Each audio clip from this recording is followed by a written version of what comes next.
In a quiet village in eastern Nigeria, where red earth roads twisted between mud houses and tall palm trees, lived a little girl named Amara. Amara was only 9 years old when her world collapsed. That morning, she had followed her mother to the stream, laughing as birds sang above them.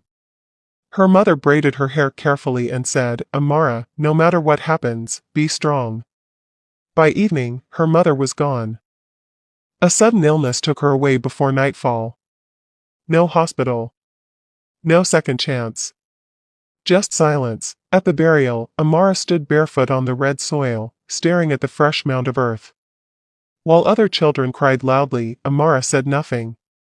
She just held her mother's wrapper and whispered, "Mama, wake up. I'm still here." After her mother's death, Amara's life changed. Her father became distant, drowning his pain in palm wine. Soon, relatives moved in, not to help, but to control. At 9, Amara stopped going to school. She woke up before sunrise, fetched water from the stream, cooked, cleaned, and washed clothes. While other children played, Amara carried pain heavier than her age. At night, she slept on a cold mat, hugging her mother's old blouse, crying quietly so no one would insult her for being weak. Summit. One evening, when Amara mistakenly burnt the soup, her aunt slapped her hard. "You are useless, just like your dead mother," she shouted. Amara ran into the rain, tears mixing with muddy water, her small body shaking. She fell beside a mango tree and cried until sleep took her. That night, she dreamed of her mother, smiling and saying, "Endure, my child. Your tears will not be forever." Years passed. Amara grew thinner but stronger. A kind village teacher noticed her suffering and begged her father to allow her return to school. With torn books and no shoes, Amara sat in class again, often hungry, often mocked, but never defeated. She studied at night. Many years later, the village gathered again, not for a burial, but for celebration. Amara returned, not as the broken orphan they once pitied, but as an educated, confident young woman. She stood beside her mother's grave, tears falling softly. "Mama," she whispered, "I survived. I didn't give up." The wind rustled the trees, as if her mother was smiling. Game over.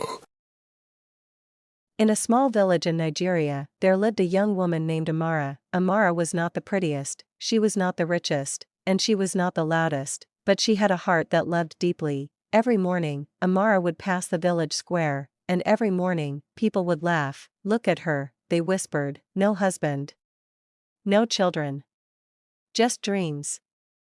Amara heard them, she always did, but she never replied. Instead, she worked. She sold vegetables under the hot sun, she helped widows without asking for thanks, she fed children who were not hers. One day, sickness came to the village, strong men fell weak, rich houses became silent, those who once laughed now cried for help, and when hope seemed gone, it was Amara who stood up. She used her small savings to buy medicine.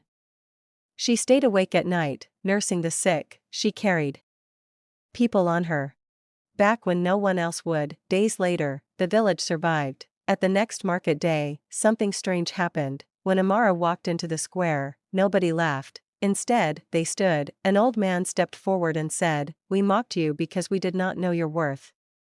Amara smiled softly and replied, "Sometimes, the loudest strength is silence." From that day on, the village never laughed at Amara again, because they learned one truth too late. Backhand index pointing right. The person you laugh at today may be the one who saves you tomorrow.